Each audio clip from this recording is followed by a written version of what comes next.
One. Hello, ladies and gentlemen, and welcome back to Inside Movies Galore. I am your host, David Strege, or one of your hosts, and I guess I'd like to give this over to our local Batmo to let us know about what movie we are going on to talk about tonight, since we just got done with its sequel. So, Mo, why don't you tell us a little bit about the movie that we are going to discuss? Today we're talking about Rock and Roll High School. It's a 1979 American musical comedy, according to Wikipedia. I feel like that's accurate. It was directed by Allan Arkush. It was produced by Michael Fennell. And it stars PJ Souls, Vince Vaughn, not that dude from, what's it? Not that dude. Different one. It's Vince Van Patten, excuse me, and Clint Howard. You know, any movie with him, I agree with all the comments I've read. It's pretty much an instant classic because he's a unique human being, to say the least. And we also got Day Young in there. And it features the punk rock group The Ramones. It's basically just an excuse to build a movie around several Ramones music videos, I guess you could call them almost, and a live performance. And it's a pretty wacky, crazy, cartoonish, awesome, good time. So I guess we'll go around and, see what you guys' first impressions are. I guess, Brandon, is this your first time watching this? Oh, no. I first saw this in high school.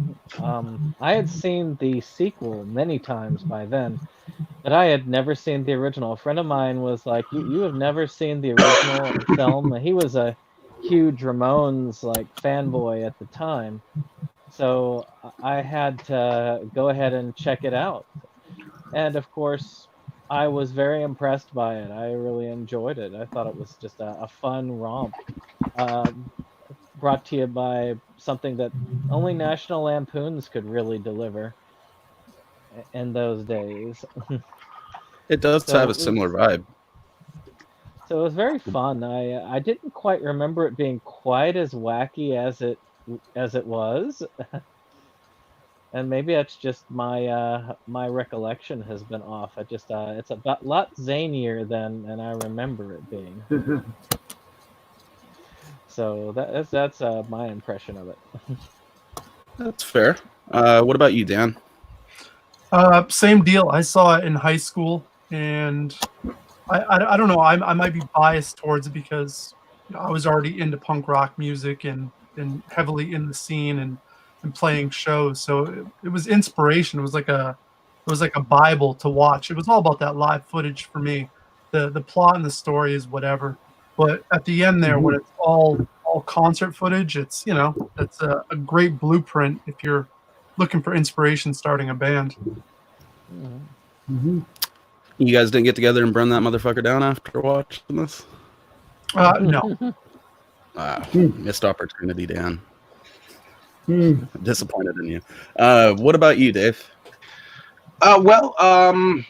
This was actually my first time watching this film. Just not too long ago, I watched it on YouTube. It was a little fuzzy. So I'm hoping that when my copy of it comes, it'll be a little bit more unfuzzy, even though it's probably still fuzzy. No matter what copy it's on, because I'm not sure if it has reached Blu-ray status. Has it? It has. Okay, then I guess. Alrighty then. Then I guess for my first time viewing it, it wasn't too bad. I mean, it wasn't as zany as the second one that I had watched, at least to me.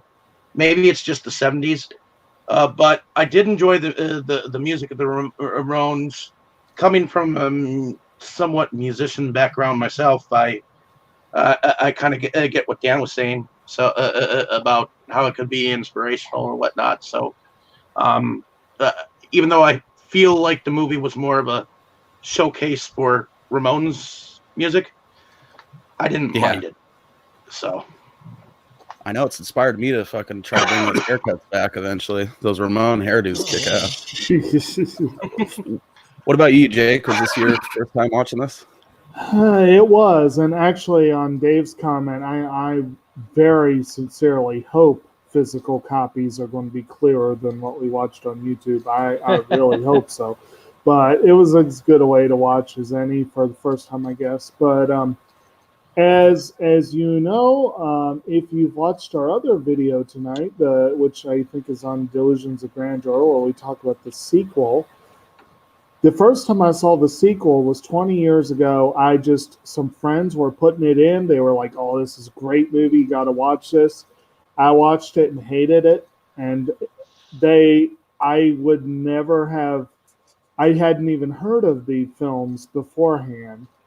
So I just had no desire to seek out the original because of that experience. No desire whatsoever. So, but then when we put it up it came on this month's discussion, I was like, oh, it's about time to revisit this whole idea, especially since we just did that month devoted to second chances. And I think overall, it's a pretty fun movie. I kind of get a lot of the points that you guys, I felt a lot of those points. I did feel that it was a little too much of almost a Ramones music video. I know enough at this point about the history of the movie that I know that definitely became more is what it grew into than what it was intended to be, I guess. Mm-hmm. Correct. I think it was supposed to be Cheap Trick originally, was the band that they wanted to use. Cheap Trick, and they talked to a lot of people. They talked to Van Halen and Tom Petty and a bunch of people, and they Scott eventually got, Rundgren. yes, but yes, they probably got the best out of that lot, in my opinion. So, Dustin has joined us. Good times. That guy from Cheap Trick and his weird guitars would have been cool to see. Cheap Trick would have been great too, yeah. But I do also, Dan, I can see how your idea that it's kind of inspirational, because this one does have a somewhat clearer focus to it than the other one does. The other one was more about a bunch of kids getting their kicks and pranking people. And this one, Riff is all about getting her music in the hands of the Ramones. And so it has a little bit of that sort of vibe that I can relate to that too. I've actually, my dad, was a songwriter and wanted to be, and I had that sort of conversation with him a few times.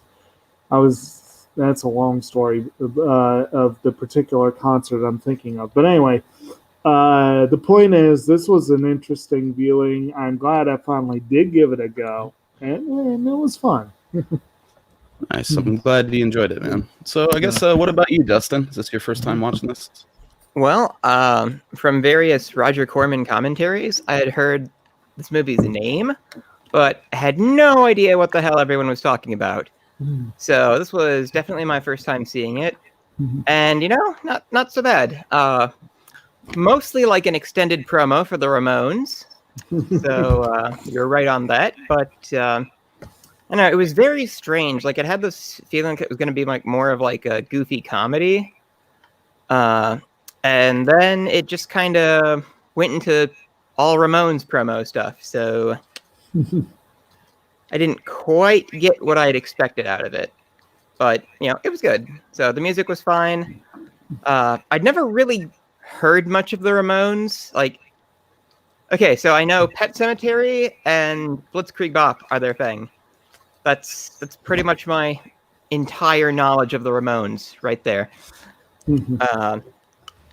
So it wasn't, oh man, it's the Ramones. It was kind of like, well, neat. Those guys, they're here.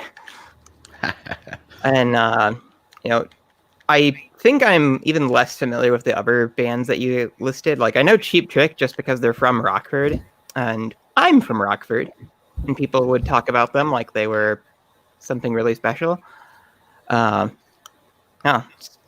Slight accidental burn on Cheap Trick there. Sorry guys.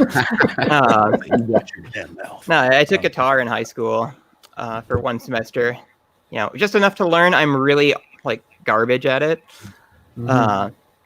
And people talk about Cheap Trick a lot. So, but anyway, my experience with guitar class too, man. I learned that chug from the beautiful people. Then I was like, I'm done. I'm good. Well, instruments are tricky. I took a year on saxophone, but it's like I am strongly right-handed, like strongly right-handed. You got to be a little bit ambidextrous to be good with an instrument. Yeah, and I took 2 years of studying under a classical guitarist myself, and I didn't learn enough to be a lead guitarist. I can be a front man, but I learned enough power chords to get by. See, you could have stuck with it, Dave. You could have grown out some long, gnarly fingernails like that Esteban dude. Who'd always be selling that. Yeah, but then I'd be some Neanderthal on the drums or some shit, you know. So, I mean, I don't know. You enjoyed it, though, yeah, Dustin? I thought it was fine. Yeah. I mean, I could see how if you're not, like, hyped on the band, maybe that does take away quite a bit from the movie, because it is pretty Ramone-centric, obviously. There is a little bit of a plot in there, though. I guess that could be summed up in, like, Jake said, girl wants to get her music to the Ramones. She's, like, a super fan of him. She hangs out with this nerdy girl at school.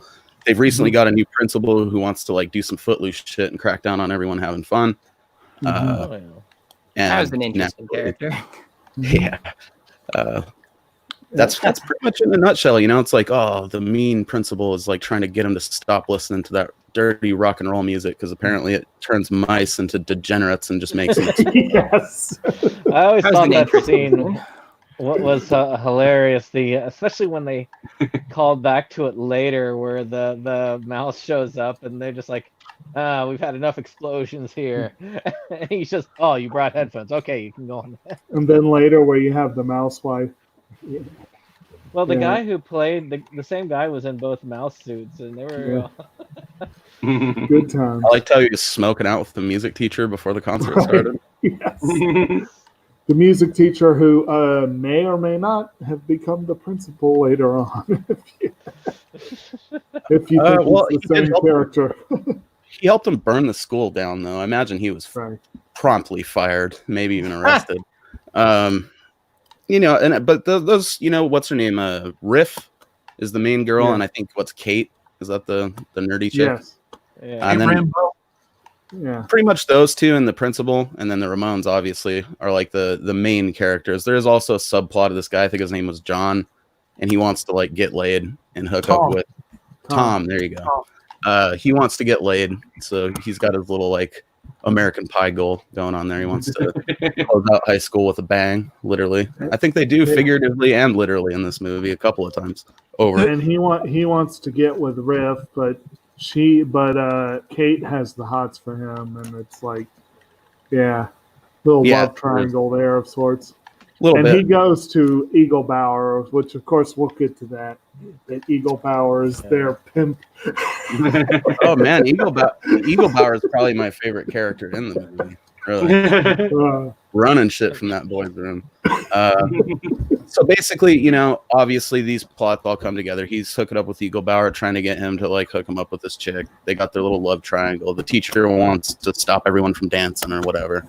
Sadly, we don't get any tractor chicken in this movie, but we do get, awesome mice and crazy, just wacky randomness throughout most of it, actually, which I think that's another sort of barrier for some people with the movie, maybe, is that if you don't like that sense of humor, a lot of it's going to kind of fall flat. I enjoyed the shit out of it. I don't know about the rest of y'all, but I got like a very old school National Lampoons vibe. I mean more like 70s National Lampoons. A little bit. It's got a bit of that flavor for sure. I mean, you can tell even just from the artwork of the movie poster that there was a Animal House reference here. You can definitely tell there was some influence there. Yeah. Yeah. Because if you look at So, the magazine that they produced, it was that way, yeah. did Animal House come before this one? Yes, Animal House Okay. was the year before. That's what I thought. Yeah. But 79, my birth year. yeah. It's good to be able to claim classics. Yeah, it from very the much era. does have. Movies from '79 Mhm. tend to have a bit of that '80s flavor because Mhm. it just, obviously it was transitioning into the next decade.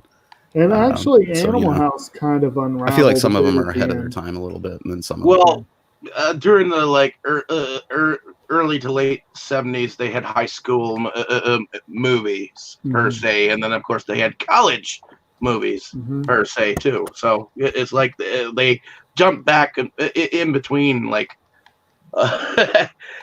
films that dealt with high schools and prom night and shit like that, and having those types of themes where it's like the end of the summer or the beginning of summer vacation or whatnot. So They did miss an opportunity here for an Animal House callback where they should have had a character walking around with a sweater that just said high school.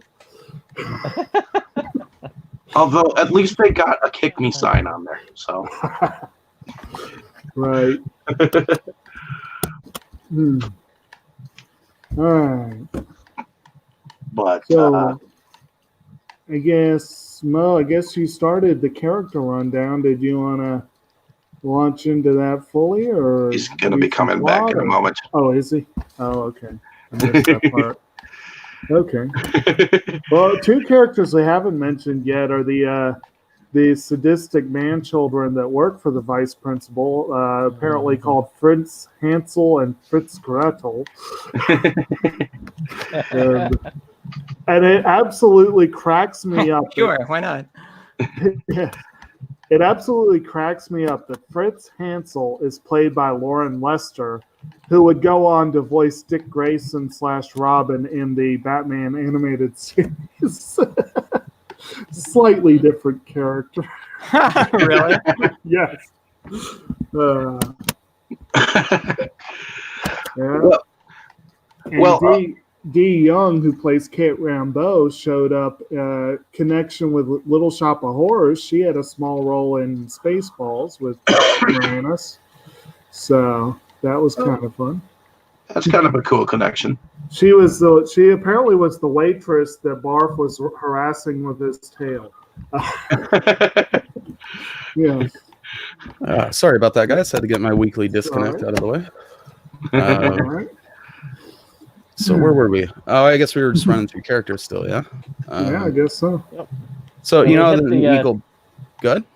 I say we hit the minions, and that was about it. Oh, Yes. Hall monitor dudes. Those guys The are minions. favorite highlight of the movie for sure. Yeah. So the ones I that- guess like the core plot of it really is just about him trying to get to that Ramones concert so that she can get their music to him. She goes out and buys 100 tickets after waiting in line for like days or some shit, Mhm. and she manages to get back to the school and distribute them. But the evil principal takes their tickets and donates them to charity, and they end up in the hands of some nuns, which just makes me smile. Yeah, that was a fun thing.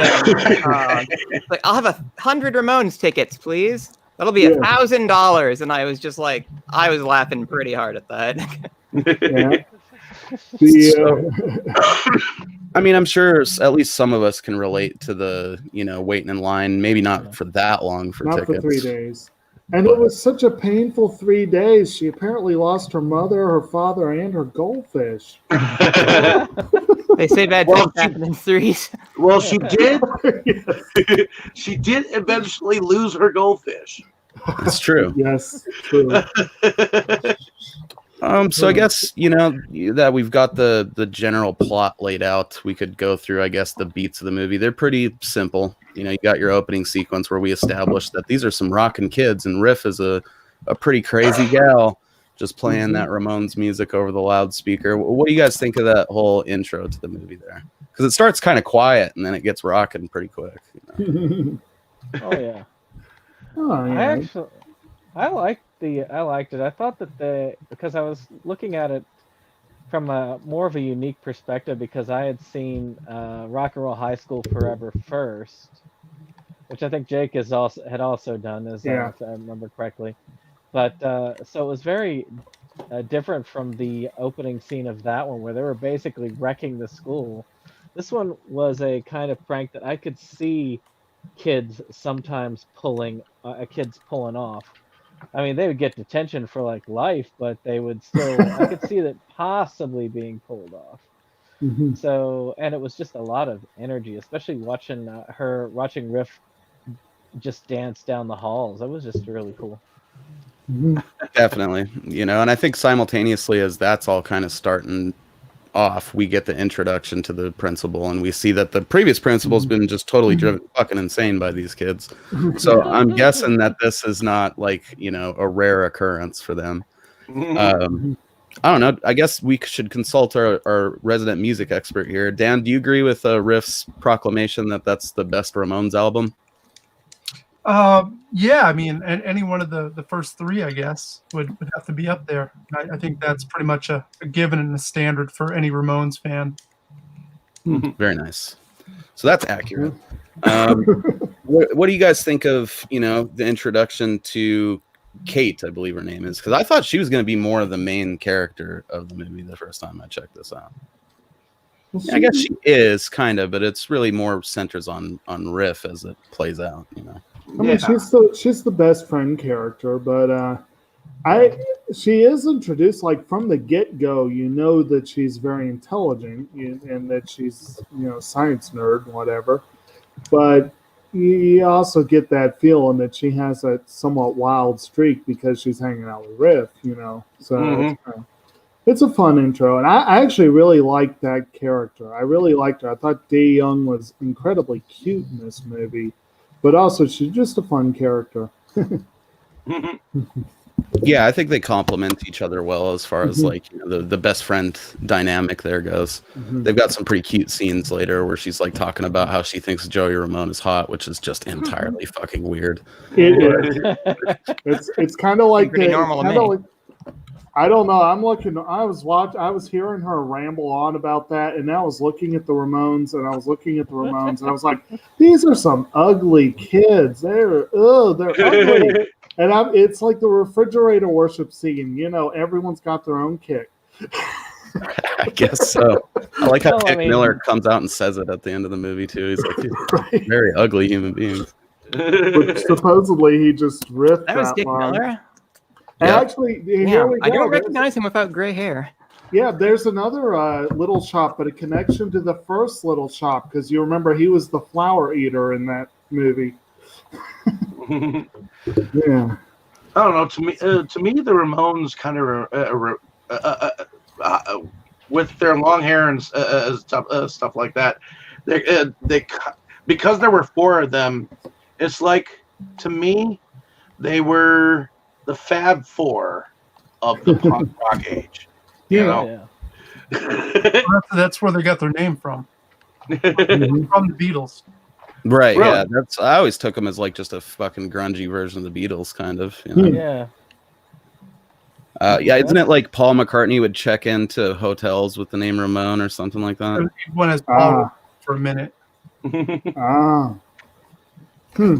Which is interesting, for sure. Yeah, that's cool. It's a neat connection. And I think they mentioned the Beatles at one point at the beginning of the movie, too. Because after the principal breaks all this shit up, snips the mic cord, which just seems like a reckless destruction of school property.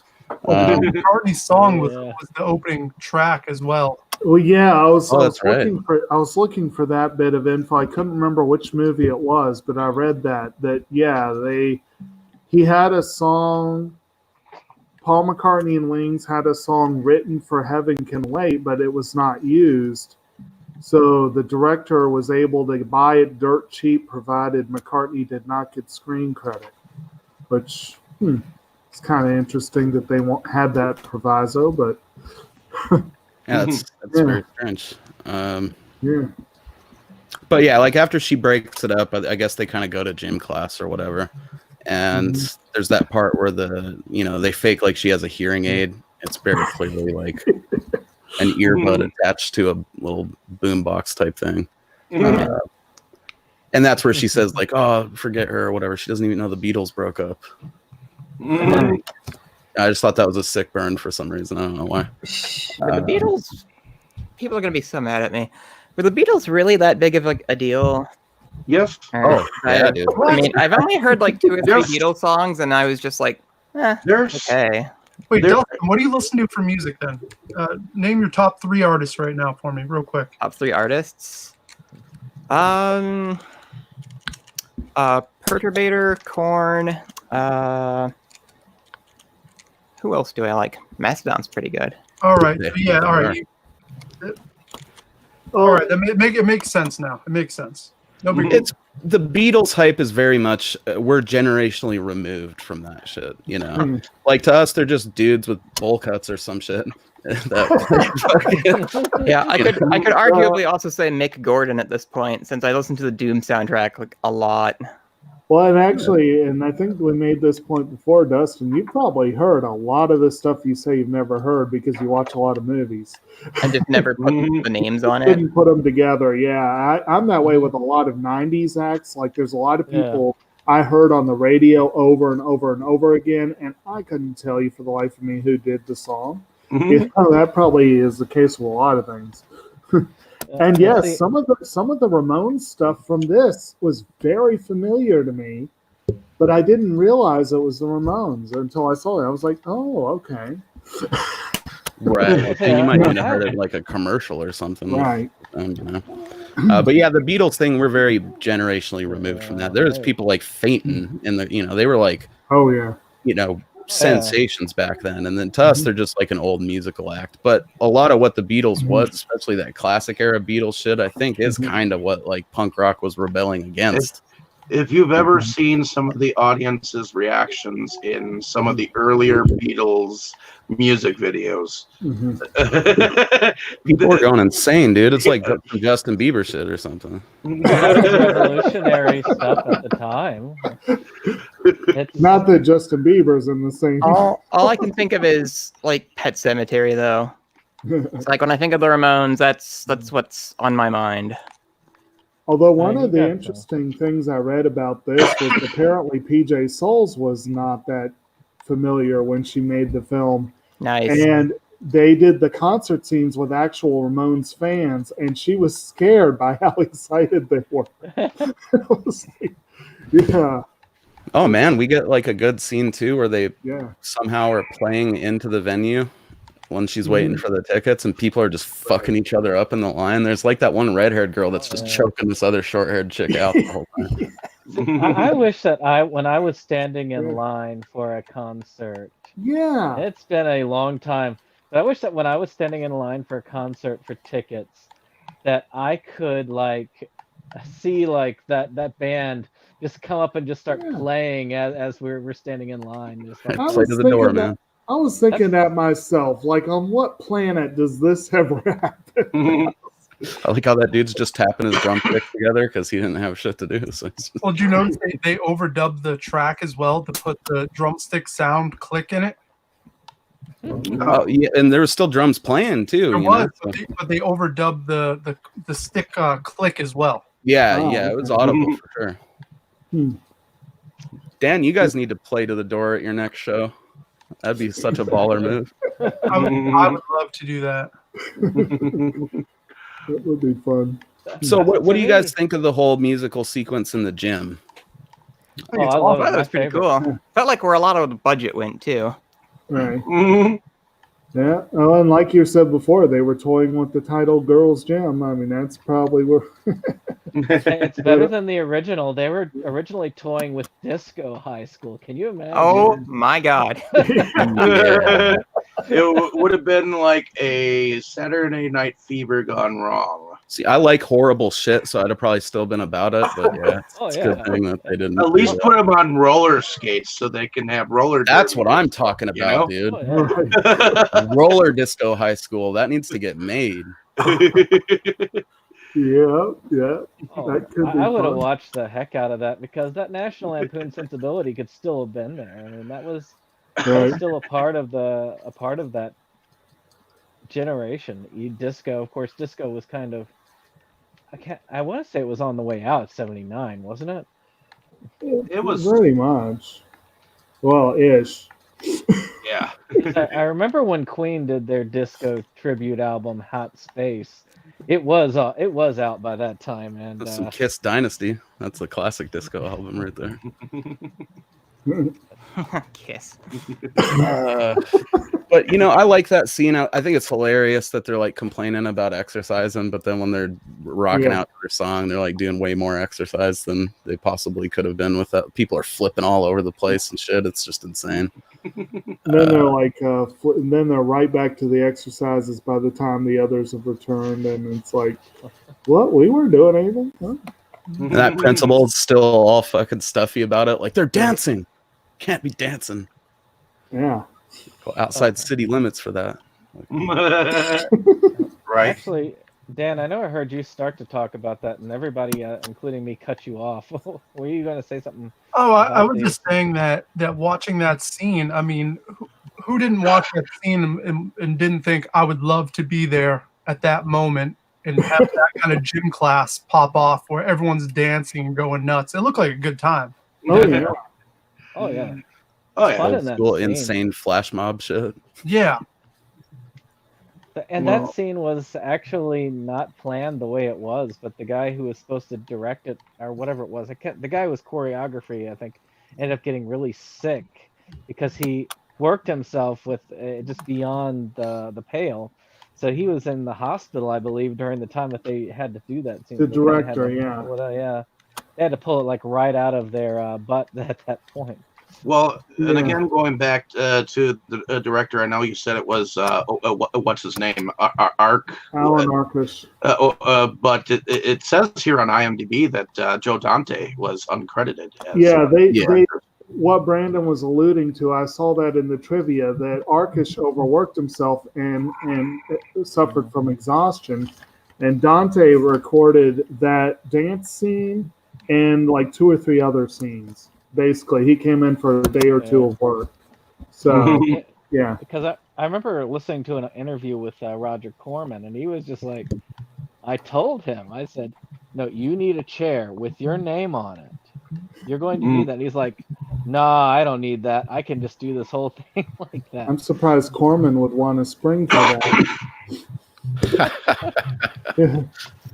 Yeah. Corman was one of the reasons they couldn't get the acts they wanted because he was tightening the budget so much. But yeah. On the comments for the YouTube upload, someone said that in the opening sequence, when it's all quiet and that New World Pictures comes up, you can hear birds saying "cheap, cheap, cheap." Yes. Yeah, I heard that too. And it was more on a personal note, but we're watching it, and my girlfriend asked me if I was old enough that they still made us climb ropes in gym. I was like, "What the hell? You're only 3 years older than me." Of course, I was old enough. And looking back at it, it's been many a years since I hauled my chubby ass up a rope, but shit's dangerous, man. Oh, yeah. Yeah. That's what the mat's for. Besides, what's school without a little bit of danger of like breaking your back or something? I mean, that just that's part of the whole thing, isn't it? Well, in hindsight, these kids lit the whole shit up with chemicals at the end of the movie, so climbing ropes is probably the least dangerous thing Destroy the going on. I noticed that too, though. I don't think they made us climb the rope. Like I don't remember that, at least for me. But like when it's like, remember, don't hold it and don't slide down. And then she slides all the way down, and it's like, oh, I think of hospital. my hands right there. I was like, oh. Like she just died. Oh my god. And I get it. She skinned her hands or whatever, but she should have participated more in that dance routine, man. I get that they needed someone to stand lookout, though, or else they wouldn't have been able to pull the whole thing off. But It was actually kind of funny because the nerdy girl was actually she had said she's actually more considered a tomboy when she was in school. Somebody who was more into sports and stuff than bookish. So it was interesting that she was kind of not playing a very different role than what she actually was. right. So I guess we could talk a little bit about that groupie / number one fan that Riff starts a little rivalry too with while she's getting these tickets, because I think the that whole little ticket bitch? sequence pretty much follows the gym part, right? Like, I think after that is where she's at home daydreaming or whatever about him, and we have a really uncomfortable rendition of "I Want You Around." And apparently, her fantasy with the Ramones at her house is Yeah. to. That's the best scene in the whole movie. It's up there for me. I just like how her whole fantasy is to just take a shower while they're at her house. Right. It's so softcore, it borders on just absolutely ridiculous, and I love it. But I don't know, man. I mean, I enjoy the scene, but seeing Joey Ramone's skeletal frame just looming over that girl in her bed is... I can't say that That was I a enjoy it. weird moment. Well, I love it, especially when she looks out the window and Marky Ramone's out playing the drums in the backyard. Like how the bass player's in the shower. Yeah, Dee Dee's in the shower. Of course, in the shower.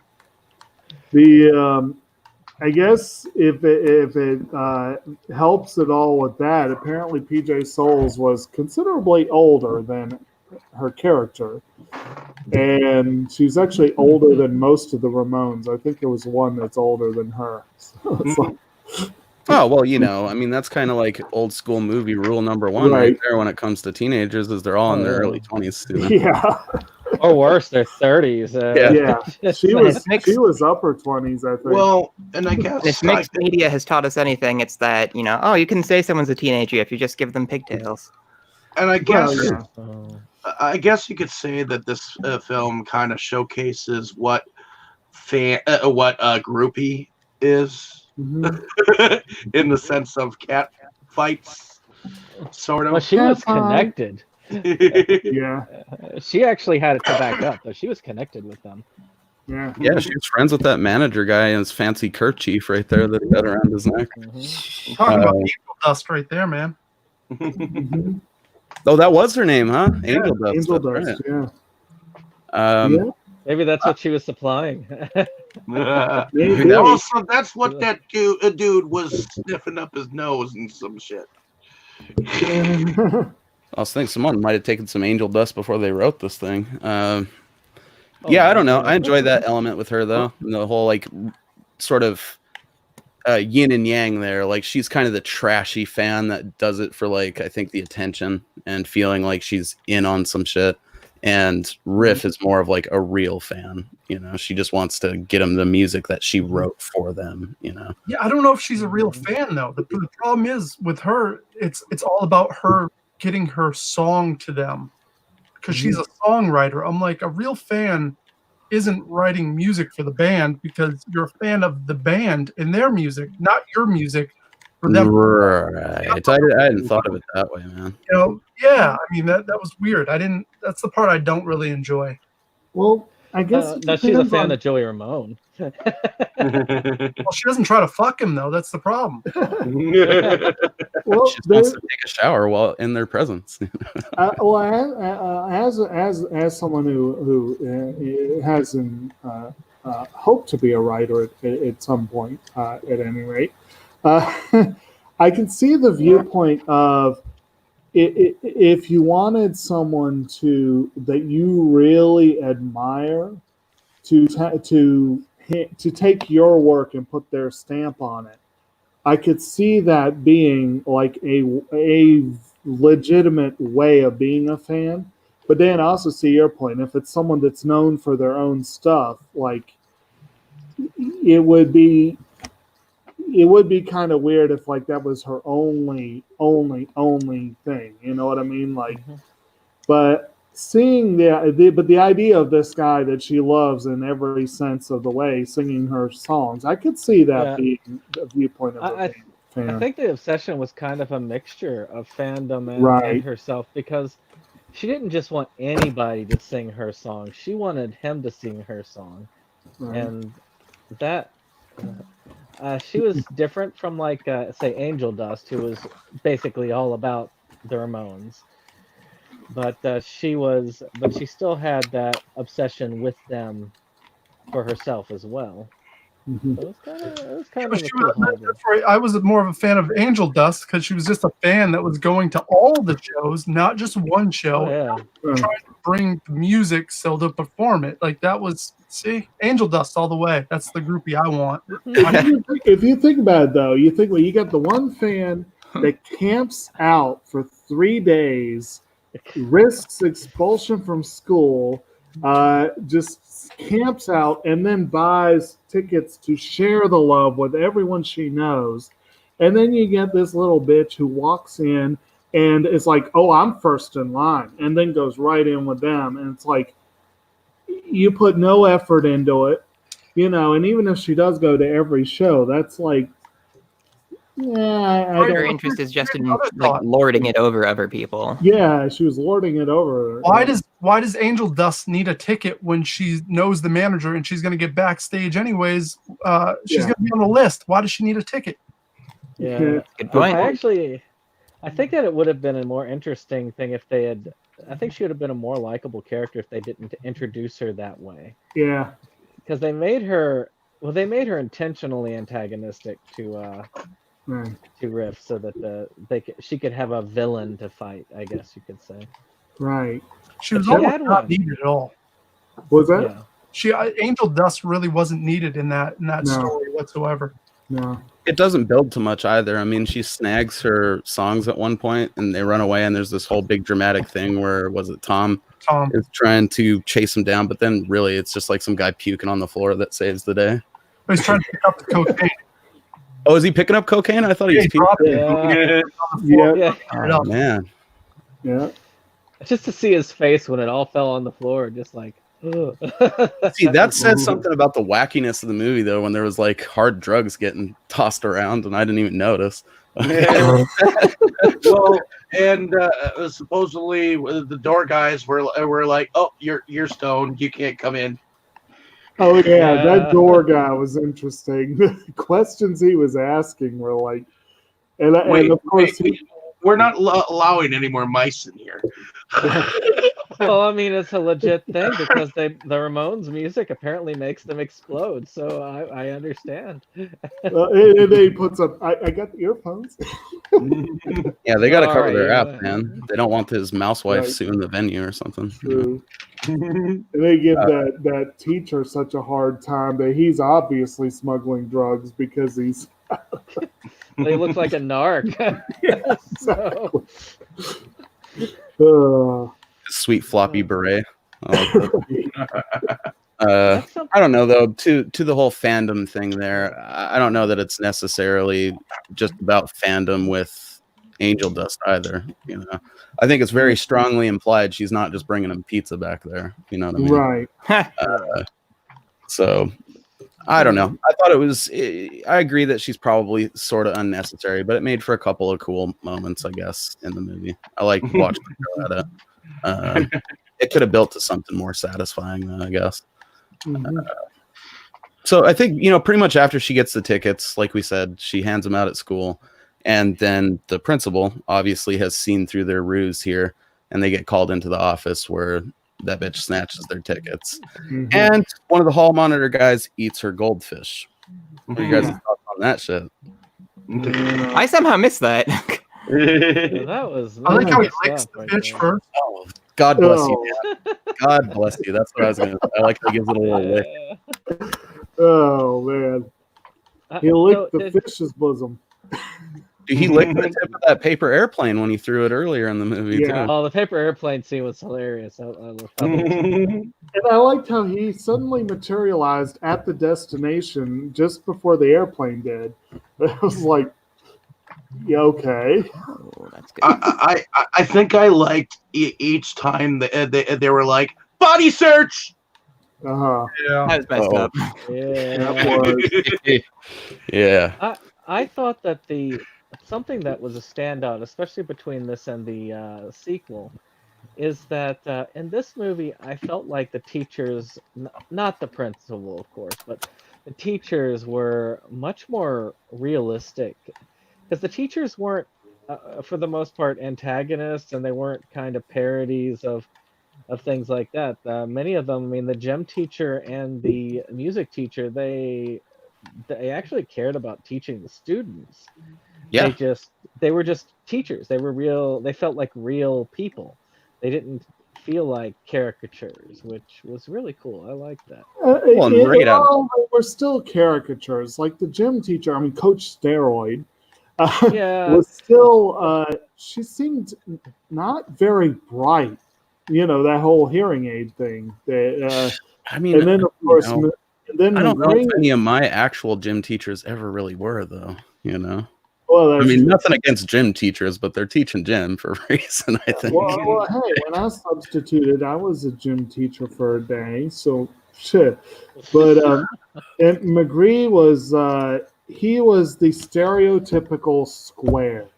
Like that's really what he was. He was the square who was saved by going to that concert, and it was like, This becomes a sweet wild man. I love it.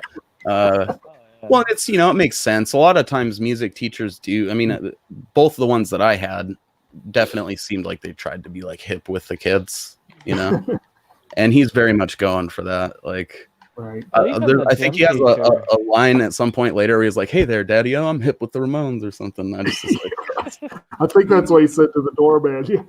yeah, A for effort. Well, even the gym teacher though was sympathetic to the students for the most part. She was doing her job, but she was not like the principal or even the teachers in the sequel movie, which were just like way over the top, just kind of like, yeah, adult teachers bad. And this very much feels like it's everyone against this crazy principal, because right from the beginning too, they're like, this lady's crazy, even the teachers, you know. Right. It's like they just wanted a little bit of order in the school. They didn't want to like go torturing the kids or anything like that. Mm-hmm. So I think after this point is where basically, you know, they've been screwed out of their tickets, and they come upon a radio contest where, you know, if they guess the song right, they get couple of tickets to the show. Meanwhile, Tom has set up this sweet poon plan with you know, Eaglebrow or whatever the hell his name was. And I love how he sets him up with that sick van, the Warlock. Oh yeah, that's a good van. Oh man, I just want it so bad. Right.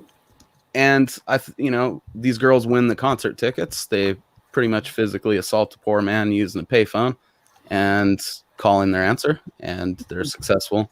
So they totally blow off Tom and Eaglebrower to go to this concert, which I don't know why they wouldn't have just taken him with them.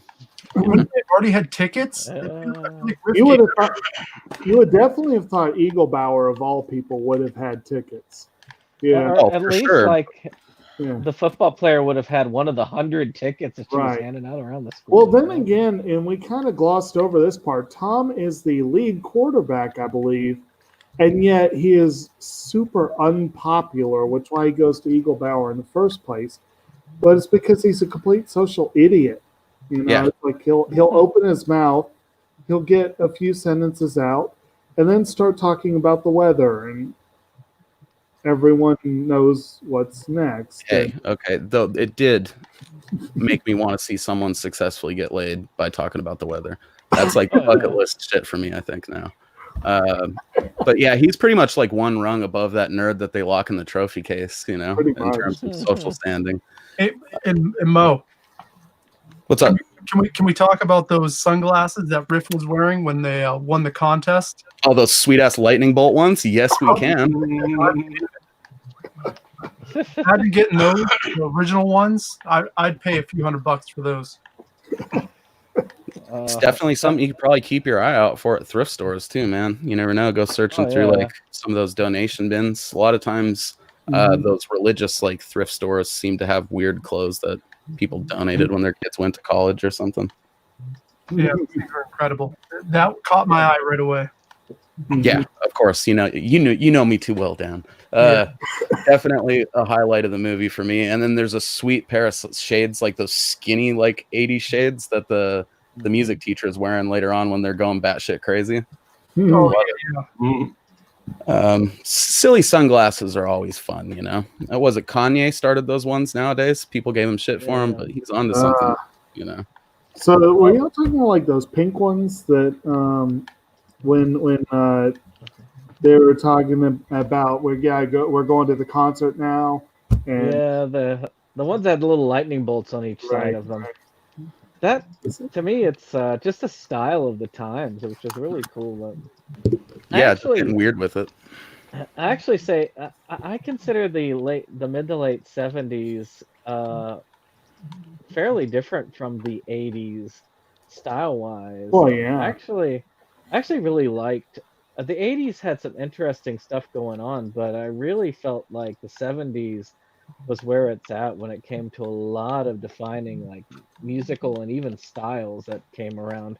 And many of those styles in the '70s are coming back and have been coming back for years.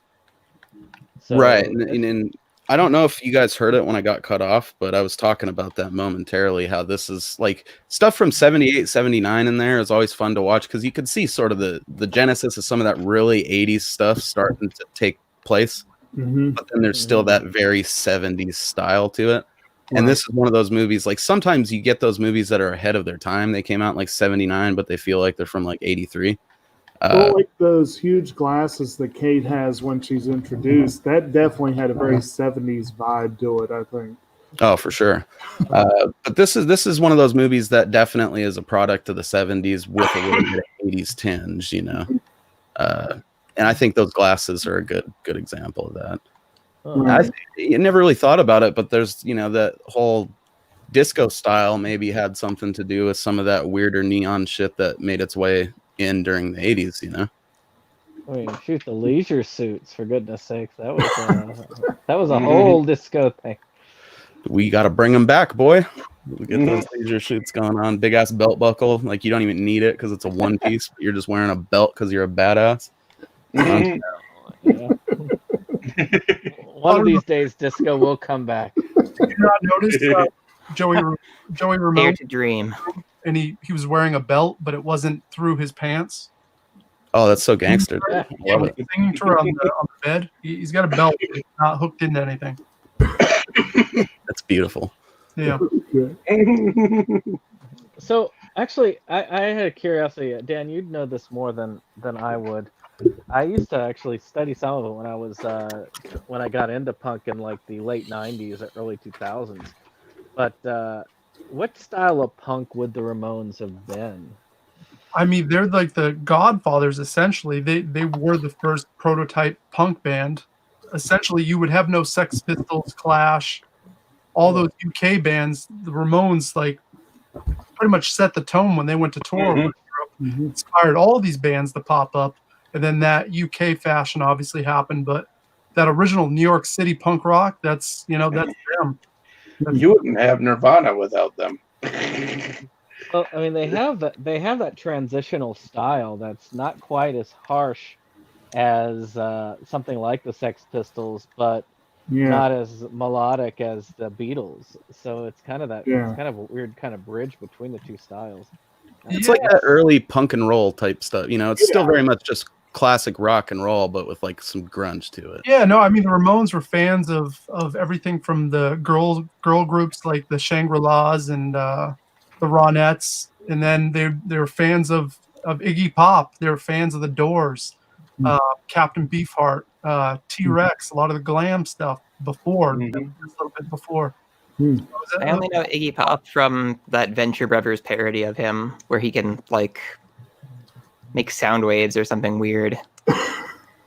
See, I had a long story that I hung out with back in, like I said, late '90s, around the end of high school, early college, and I swear he looked identical to Sid Vicious, the way that he just the way that he acted, dressed, and just his mannerisms, everything there. And he would talk about things like fashion punk and pop punk and all these different types that went on as it evolved, and I always found it really fascinating. I mean, for me, with my favorite bands, with punk, starting off with groups like Operation Ivy and Suicide Machines, things like that, just was kind of really cool get into that, and I really wish I had seen that seen the movie the first time after I had gotten to that instead of before. Well, I saw the Ramones on the last tour as well. So I mean, I lucked out. I saw the movie and saw them, like a year later. Oh wow. Because they disbanded in '96, didn't they? Yeah, I saw them at Lollapalooza, like the last year that they did that. You guys remember that episode of Grounded for Life where they make their kid go temporarily deaf because they take him to the Ramones concert? Good memories. I'm so heavily conditioned because of Pet Sematary that whenever someone says the Ramones, like I hear the line, "I don't want to be buried in the Pet Cemetery." Like I just hear them sing it every time someone says the Ramones. It's kind of freaking me out. Oh, there's like worse songs you could associate them with for sure. They have other songs. Yeah. But if you're a fan of punk, though, there's like, members of various other bands apparently like checkered throughout the movie too, if you look in there. I was reading about that earlier. I think, I'm not for sure if I'm misremembering this, but I think towards the end there's like half of the band, the Cramps, are in the crowd. Oh shit. Nice. It looked like Darby Crash was in the crowd from the Germs. I could be wrong, but it looked like he was in the front.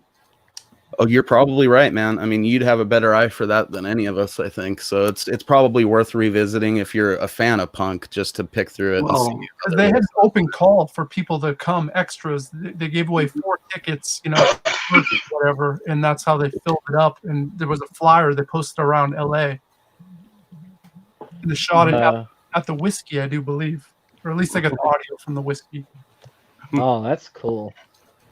I wish that I had been old enough to do that. But alas, I was just born, so unfortunately. Yeah. Me and my kid almost went to an open casting for Z Nation in Spokane because they shot like the first season right up here, and they were specifically looking for like people with kids that were down to do it. But I ended up stuck at work and unable to go. But yeah, lots of punk stuff hidden in there. There's some cool posters on Rick's wall in her room. So I always enjoy that kind of stuff in old movies. Oh yeah, the Who, Led Zeppelin, Talking Heads. Talking Heads, yeah. I only know Talking Heads from that one song they have in American Psycho. Oh, the Psycho Killer. Psycho Killer. Is that Talking Heads? Yep. Made another round with Mindhunter like year before last. Okay, I know that from Leslie Vernon, but I think I'm thinking of something else. Yeah, we had that whole long discussion about that one. It was a good one. Right over here, actually. Yeah, so I mean, pretty much all this culminates in the Damn Ramones concert, and it's some quality live footage for sure. Lots of cool angles, crowds going wild, wacky stuff. Mice are getting high with school teachers and shit. There's nuns out there with transparent habits. I've never seen that before. Has anybody else actually? I feel like I'm the only one who had that actually looked into a lot of those old National Lampoon's magazines that they did in the 70s. I wasn't reading them in the 70s, but I got into them big time around later on. I never really did. Go ahead. I was going to say I never really did, but I did see a fascinating documentary about National Lampoon that got into that. It was very cool. Yeah, that was a good one for sure. You're talking about the glued toot or whatever.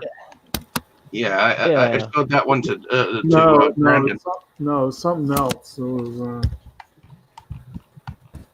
It was cool to see that a lot of this, like I said, that's why I kept thinking about that. Also, it had that wild nature to it, that off the wall, zany insanity that just comes with that kind of comedy, which is the random Indian that's in the back. Yeah. Oh, yeah. That was a majestic fucking headdress that guy had on. It went all the way down to his ankles.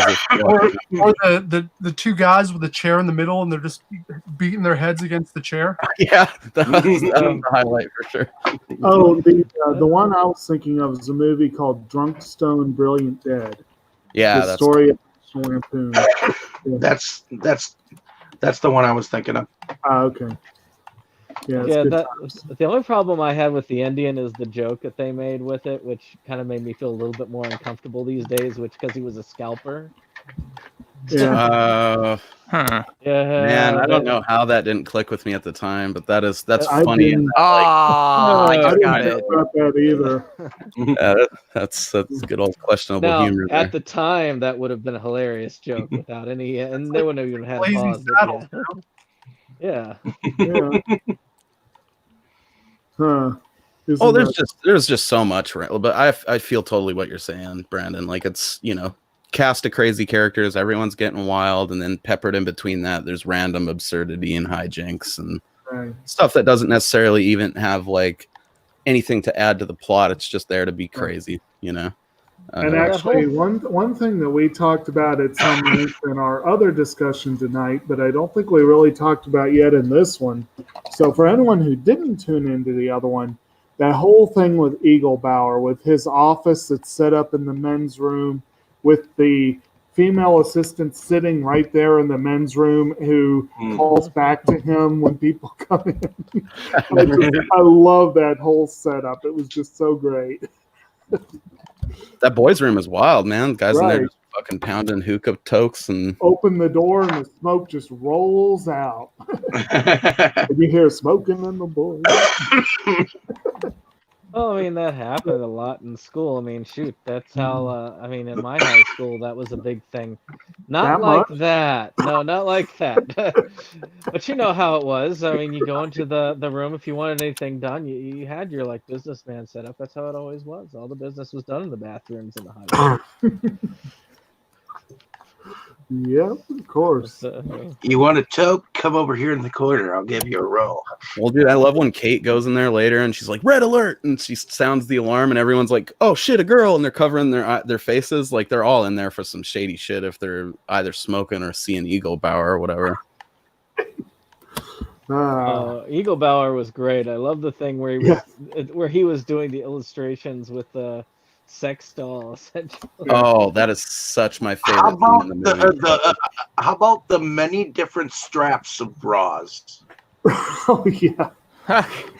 This tutorial. Oh well, yeah. There was that whole sequence where both Tom and Kate were practicing on that doll. Yeah, it's great, man. I like how when he's demonstrating the bras too, he finally gets the last one. He's like, and then there's the good old trusty just forcibly remove it from the front, and he fucking rips the bra off. I love how even with the doll, he ends up getting slapped in the face. Yep. The face on that doll was fucking disturbing. Like I almost want one just to display in the background of my videos and stuff because it's kind of horrifying.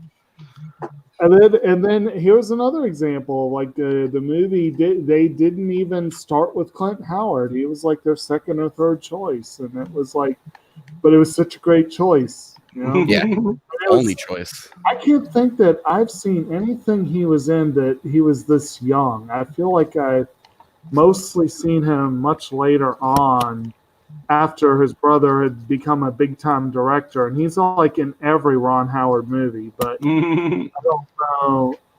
You know, the only other thing I can think of independent of Ron, well, it wasn't, because Ron Howard was the producer on Arrested Development. But I just Clint remember Clint Howard in Waterboy. So yeah.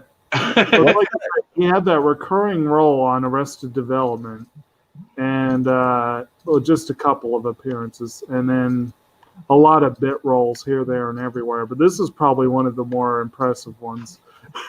What's did that say it footage from where it's like him as a baby? Huh. He was in something when he was like super young. It's kind of disturbing, man. Like he's a unique looking human as an adult, but he was kind of terrifying as a baby. Well, he actually was. This is his first time doing a role outside of being escorted by his parents. He'd even said in an interview that this is his first time actually driving himself out there to the scene of a film, which is kind of cool, really. It is. Especially since his first time unsupervised, he plays the sleaziest motherfucker in the movie. See what happens when they take their eyes off you. Yep. So I guess, you guys got any thoughts on the whole sequence with the concert and stuff? I mean, there's obviously a lot going on there. We've touched on some good moments so far, but It's like a good third of the movie. yeah, Oh, it's that pretty- it's a sizable chunk for sure. Well, Roger Corman is known for like anything to save a buck, so I'm almost wondering if part of the genesis behind this was that they had footage of this Ramones concert, and they were like, "Hey, we can do something with this." Well, no, because he wanted to do like a tribute to the sort of musical teenage movies that he would see when he was a kid, I guess. At least that's what I read. Okay. That's why prior to the movie happening, they kicked around just different ideas of like how to associate it with pop music. There was the disco high school. I think they were going to call it heavy metal kids for a little bit, and then they, landed on punk rock, I guess, with the Ramones. Cheap Trick was considered, Todd Rundgren or whatever the hell. Couple other bands like we mentioned, so it was, the idea was for it to be like one of those musical teen pop movies that used to happen back in like the 50s and 60s, and he just wanted to do like a modern version of that at the time, which is a cool idea. It's almost like there's been movies, I guess, from the 70s that were sort of trying to be like the Beach Blanket Bingo movies from the 60s and 50s or whatever. Those Yeah. musicals. Another movie that has this much music in it, where it's one group and they kind of take it over, but the Ramones almost have no lines in the whole movie. Think about Right. it. Which one is it that his only line is like pizza? Great. I read in the trivia here that was Dee Dee. Supposedly Dee Dee had like 6 or 7 lines to start with, and he was so horrible at delivering his lines they cut it down to just a couple. Well, Dee Dee's kind of, if I remember right, isn't he like the uncooperative one, Dan? Well, I think He was the one that was on the most drugs. Yeah, Yeah. he's known for like being a dick in interviews, I think, if I remember right. It's fucking And out of his mind. they also said in the trivia that he spent part of the production schedule of the film in rehab. That he had apparently OD'd and gone to rehab. Yeah. That would make sense. I shouldn't have laughed as hard as I did. That's just, Yeah. yeah, just that pizza, great. That line coupled with like the description earlier in the movie of Joey Ramone eating a slice of pizza. It was just such a good sort of callback to that, even though it wasn't Joey. I don't think that. Well, you said it was Dee Dee, but do you guys, what were your thoughts on that? Where she's talking about him like letting the pizza drip down into his mouth and how it was sexy. That's something that goes back to Beatles like admiration, because that's the kind of thing that I could think of for back then, where you see fans talking about the Beatles like they only eat pizza and they do this, and just these weird eccentricities Right. that just make them that kind of thing. It's just kind of cool to watch that as sort of that kind of transition. They definitely between went those hard with the worlds. pizza too, man. They had a fucking stack of pizza boxes back there. I love that where they said the guy's like, no, you can't have pizza. Here, have some wheat germ. shovel it in his mouth. Like the powdered wheat germ, like right into his mouth. I mean, Ooh. I felt bad for the guy. It's like, hey, can I have some pizza? It's like, no, you must stay attractive. Here, just nutrient chemicals. Take them. It's just like shoving him in his face. Okay. Yeah. What were you gonna say there, Dan?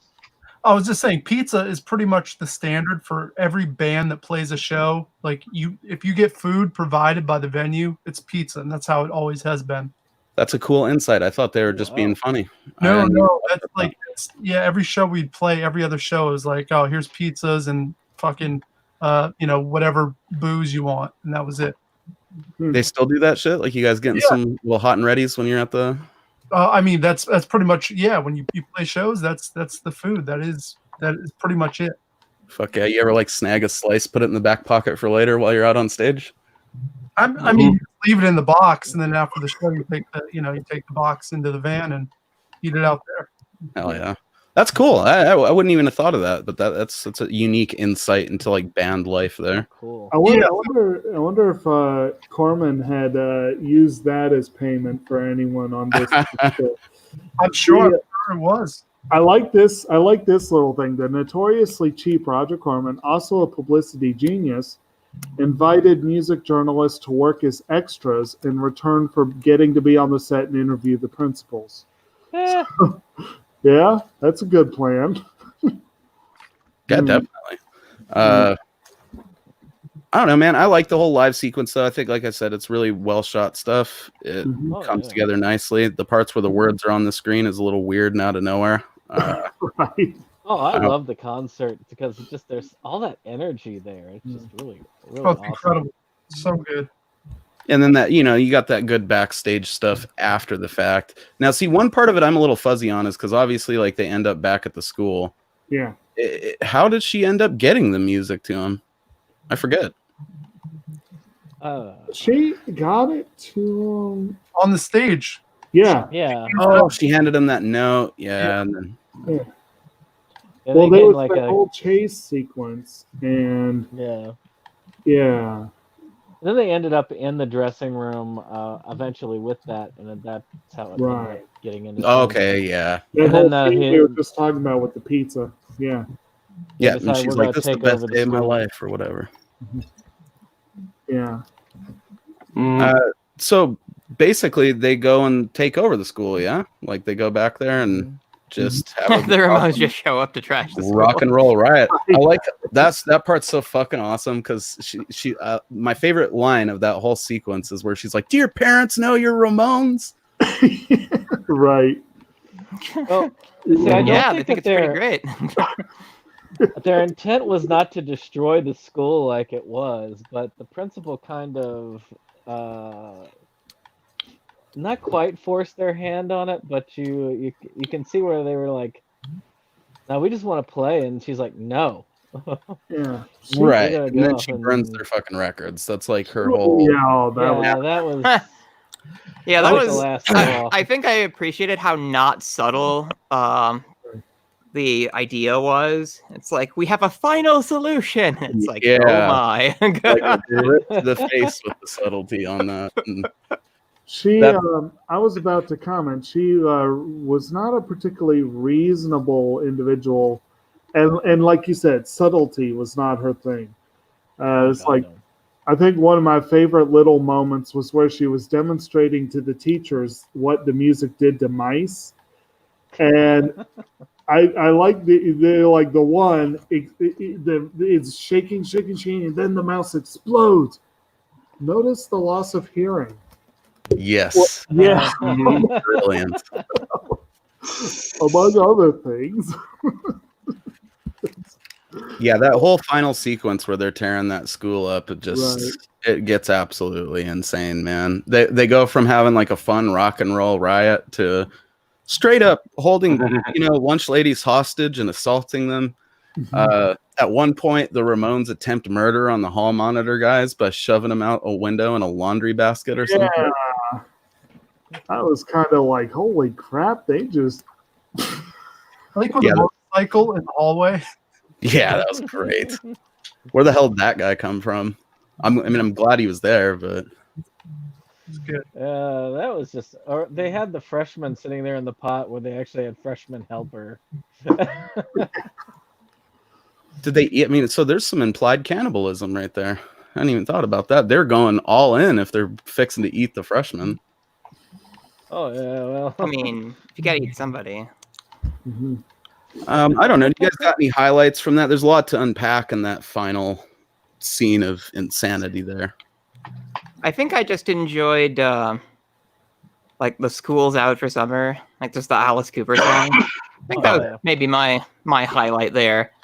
And I love how the school has to like explode violently because this is a Roger Corman thing. Apparently, they actually demolished the school, if I remember right. I think they said Sweet. something about that they needed to demolish it anyways, so they just for real blew it up. And then a lot of the cast was like scared off the set and refused to return for a while. Yeah, I saw it too. Here's something: the motorcycle that was ridden by the hall monitors was a death machine from the film Death Sport, which executive producer Roger Corman had produced and directed the previous year. So It was unique. It looked like it was that like some post-apocalyptic like death race type stuff. 'Cause it definitely had that look to it, man. I like how they had the little sidecar action going too. Those guys were a treat for sure. Just all creepy and lecherous, eating goldfish. Fucking. Oh, yeah, they did the pinky promise on everything. Yeah. Hey man, it's a powerful pact, the pinky promise, you know. I don't know. I think my highlight of the finale sequence is probably where she goes to chop up the permanent records with the chainsaw. And they like sprung for the cheapest fucking chainsaw in the world. 3 times for it to even start cutting that like cabinet thing. Oh yeah, we haven't even mentioned one of the refrains that runs throughout both movies is like, "You'll get a black mark on your permanent record that'll follow you for the rest of your life." Yeah, That first right. was this where that first appeared? I don't know when that whole phrase about this will be your permanent record, that whole mark thing that they have done, because this is something I've heard a lot in school movies and TV shows, especially in the 80s, but I could never tell where that came from. Yeah, and I've never had it told to me in person. I fucked around in school a lot, bro. Well, that's the thing. I always wondered, like, what about the permanent record, because I'd always heard about it, and I was like, where is it? Does it even exist? Hmm. Yeah, that was probably my highlight, though.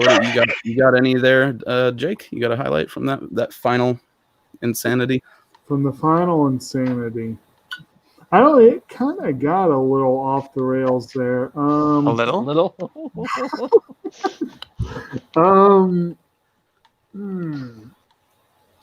I'm not sure that I saw something that really jumps out at to me as like the highlight of the whole sequence. Just a lot of it was generally amusing or crazy or what have you.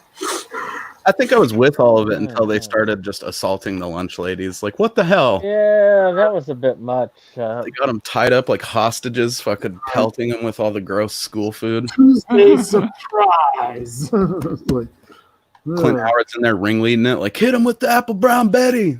See, that's one of the things I thought was very different in this one as opposed to the sequel. Again, I said, like with the teachers and stuff, because the teachers felt more like antagonists and more antagonistic in the sequel than this one. The teachers just felt like teachers in this one, except for the principal. That she had it all coming, but the rest of them I really didn't feel like had anything like that coming to them.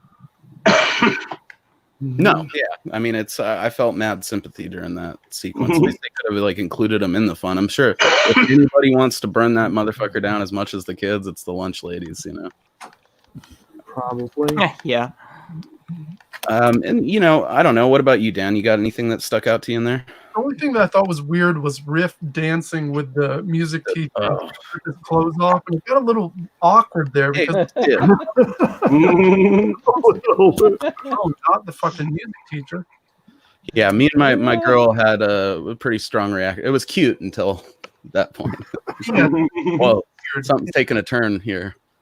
Yeah, it was kind of cute seeing Tom and Kate, find each other, whatever. But I admit, the more he was pulling the stuff up, I was like, no, we don't need that. Well, the rest of the scene was already insane enough without him stripping down. Wasn't needed. I have to say, looking at this, this is one of the cool things about seeing it when you're younger as opposed to seeing it as an adult. Because when you look at it, even as a teenager, when I was looking at this, I loved that end scene because I was all about let the thing burn to the ground. Hell yes. I was a very angry teenager, so I was always about like, yeah, burn it down, take them all out. So that was all like awesome to me then. Now I'm just like, oh my, those people are getting hurt. Yes, there's just no way several people weren't going to jail after the credits rolled. The Ramones probably top of the list. I mean, they attempted murder in this bitch right here. And I like how the fact up and Paul monitored. I like how the principal lady was like, "Oh, well, you're the Ramones, so you're the ones that started this whole nonsense." Yeah, Oh, yeah. Dee Dee they Ramone were, of sticks the course. face in her ass. What's that? When Dee Dee Ramone walks up and sticks the head of the bass into her ass. Oh yeah, just gooses her with it. That's good stuff. Yeah, I mean, it's just, and then it culminating with them all coming out, like the cops show up and they got their riot gear. I love how the principal's wearing a riot helmet too, like she's fixing to be on the front lines with them when they storm the shit. And they're demanding that they come out. We get the whole part where she shreds the permanent records, and then they give them the ultimatum, like, come out or we're coming in there. Yeah. So, our nerdy chick Kate goes in there and mixes up a little concoction to just detonate the whole bit. And they come out and give a pretty rockin' rendition of it. Wasn't it Rock and Roll High School they played at the end right there? Yeah, I believe so. Yeah. Oh yeah. I don't know. You know what would have made all that crazy even better? See, the police chief, as we said earlier, is played by the flower eater from Little Shop. So if he's sitting there watching the whole scene, munching on some carnations. That would have been great. That would have warmed my heart, man. Holy shit. Just salt and some carnations right out there. Yeah, and that's their final act of rebellion, is just demolishing the entire school in front of all these people and playing this song. And Riff gets made an honorary Ramone, which I don't know they had to take it that far. Yeah, well, Right. it's like those Scooby-Doo movies where you had like you're an honorary globetrotter or whatnot. Actually, you heard that Curly, one of the major globetrotters, died recently. As a matter of fact, I saw an article about that. Yeah, it's sad. yeah. But that's basically it. And they say that they're going to use her song or songs. I think she did give them a whole binder full of them. So they only sang one, so maybe the other ones were trash. Who knows? Everybody's happy, and of course, we can all be comforted by the fact that the school will be renamed Ronald Reagan High. No. Oh, jeez. Every time I think about Ronald Reagan, I think about that line in Back to the Future. Ronald Reagan. The actor. I feel like talking about. I feel like the whole I've seen Vince Lombardi High. Like I feel like I've seen that spoofed somewhere before. And some of these character names were extremely familiar to me, like Riff Randall and Miss Togar. I'm sure I've seen these spoofed on multiple occasions. I can't place where.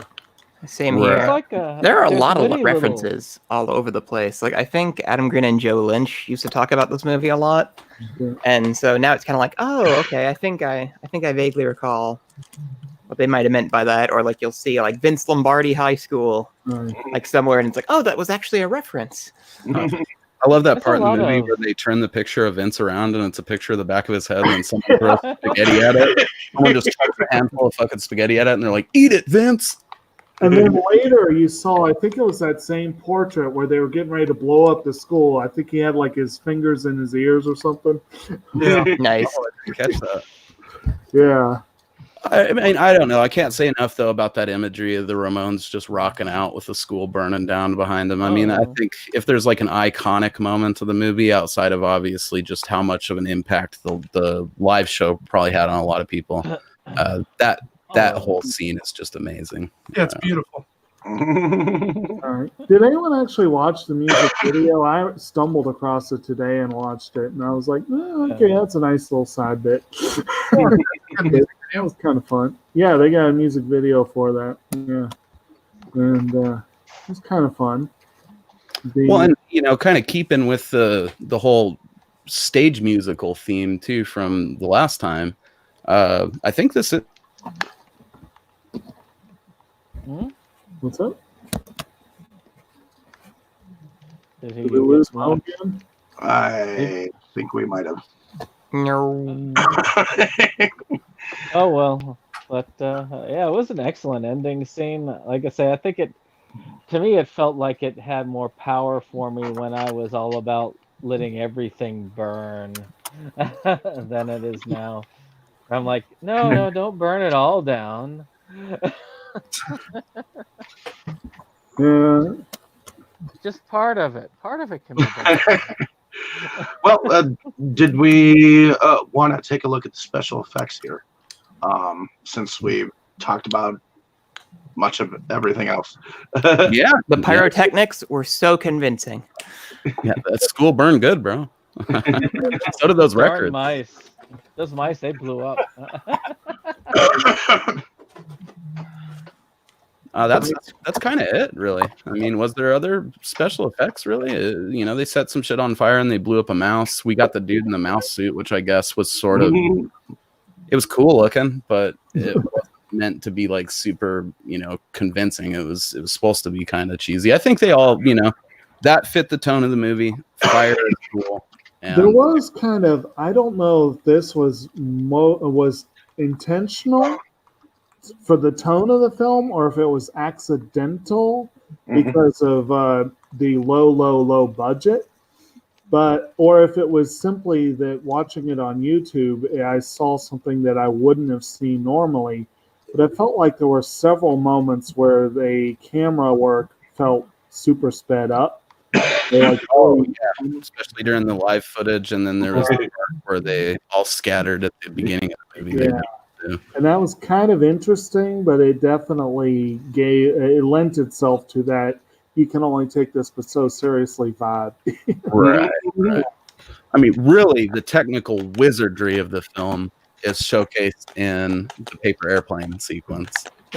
Oh yeah, I actually really thought that was fun. That paper airplane thing. Right. Like you didn't burst that teacher's eardrum, though, man. That shit. Yeah. Rough. Yeah. So yeah, I mean, in terms of good. I was gonna say I thought that they did a pretty good job of the way that they shot some of the scenes, like the just a good example, that gym scene. I thought they shot that very well and had that done quite. I mean, they had done quite convincingly as like one thing, even though they shot it in many different parts, which was really fun. Right, and like the sequences where they did kind of the music video vibe, like especially the sequence in Riff's room, like the way that was just worked in there seamlessly, and it went from the movie to being like this music video thing, right back out into her just sitting there on the bed daydreaming. I thought that whole sequence was pretty friggin' cool, actually. I did love how they actually last minute tried to figure out how to place the drummer outside. They're like, we just put him outside; it'll be fine. I guess I don't know. Do you guys got a favorite character? If you had to choose just one, The Ramones. Oh, yeah. Sure, why not? I'll allow it.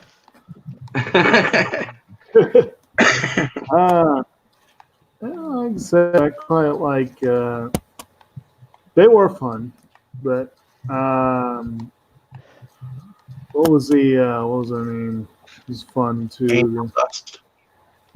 Well, no, I would say other than the Ramones, Kate and Eaglebauer were definitely my favorites. They were both really fun. Yeah, I actually liked Riff Randall somewhat. Yeah. Just because she just had that singular purpose. She knew what she wanted. Mm-hmm. And that was the thing. She knew what she wanted and she was going for it. Mm-hmm. And seeing her dancing in front, and this was a parallel to the second movie. If you notice, there were a lot of them now when you watch them back to back.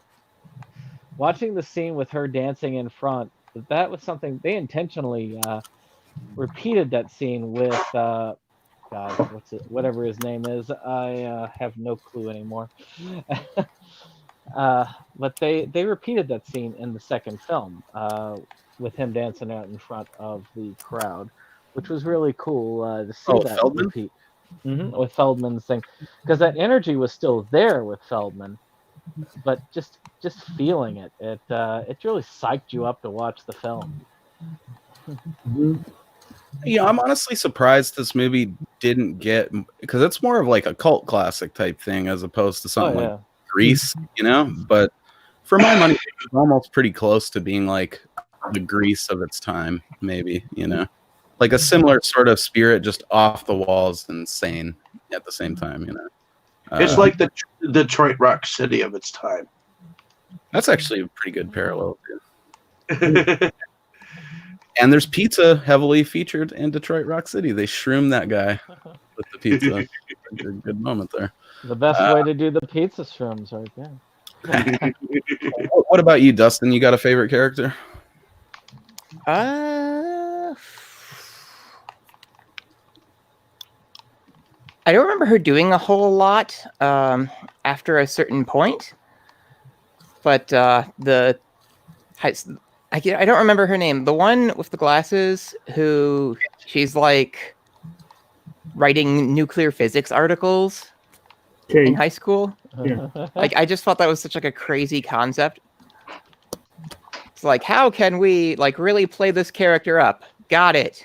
Yeah, right. Oh wait, I was like, sure, why not? Who was it that complimented her at one point about an article she'd written? I thought that was pretty amusing. The radio. Yeah, Steve. right, Screaming Steve. right.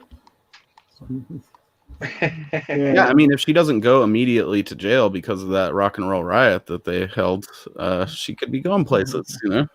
That actually does bring up one point that kind of annoyed me. And actually, Dan, I'm curious your viewpoint on this one. There was that part where Steve took Kate and Riff backstage to meet the band and got totally shut down by the manager. And I was like, that has to be awkward, embarrassing as hell for him to be put in that position. That would never happen. Yeah, I didn't think that would be happening often. The Ramones at that point weren't even that popular, so there would be no reason to isolate them like that. Mm-hmm. Well, they kind of made it. They kind of made it out like they were the Beatles of punk rock at the time. I mean, like, weren't they? No, not even close. Not at the time, no. They weren't drawing that many people, especially in the States. They were much more popular in Europe, but in the States, if they were pulling out 300-400 people, that was like a really good night. Mm-hmm. Right. And there might be a little bit of a sort of them acknowledging that with the 100 tickets for $1,000 type thing. Yeah, because that crowd wasn't. It's not like that's a massive crowd they played to. It was, 150 people. Yeah. If I were to try and use a venue near here, I'd say it'd probably be similar to the National. And that's a decent venue, but it's not huge at all. And I don't know, but I can say as someone who's been to a few concerts and wanted to meet people, if I had won a radio contest and been taken backstage and then gotten to the door and the manager shut us down like that, I would have been pissed. I've only been to one concert like that, and I've got like mild agoraphobia, so it kind of like I just sat there paralyzed in fear the whole time. But it was like a thing at Alley Cats, which is closed now, which is sad, because it was one heck of a punk venue. They had a mosh pit and everything there, and that was just like really awesome. I've been there once. Wait, is that on the campus? And the Alley Cats is in a literal alley in downtown Richmond near Shockoe Bottom. And I went there once a while back. It's been a long time, but they unfortunately closed it down, if I recall correctly. Did you say you played there before, Dan? Yeah, is there like a balcony that went around the top of it, like a second level? There might have been. I can't remember.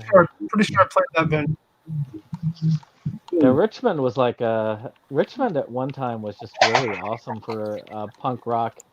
Actually, I guess it still can be at some points, but I remember in what was it? I remember going in grad school, which is kind of a weird time to be doing stuff like that. But at grad school, I didn't care what was going on half of the time because I didn't remember half of the stuff I did back then because I was working constantly. I was working 40 hours. I was doing 15 hours of coursework on top of it, sleeping 1 hour to 2 hours a day. So it's just like, those were times. The sad thing is that guy that I was talking about, he ended up. I still don't know what happened to him. I know he got hooked on heroin for a time, and that was the last time I saw him. Mm. The guy that introduced me to punk rock, and that's kind of sad. He was straight edge really when he started, which was really, like I said, it's just really sad to see it.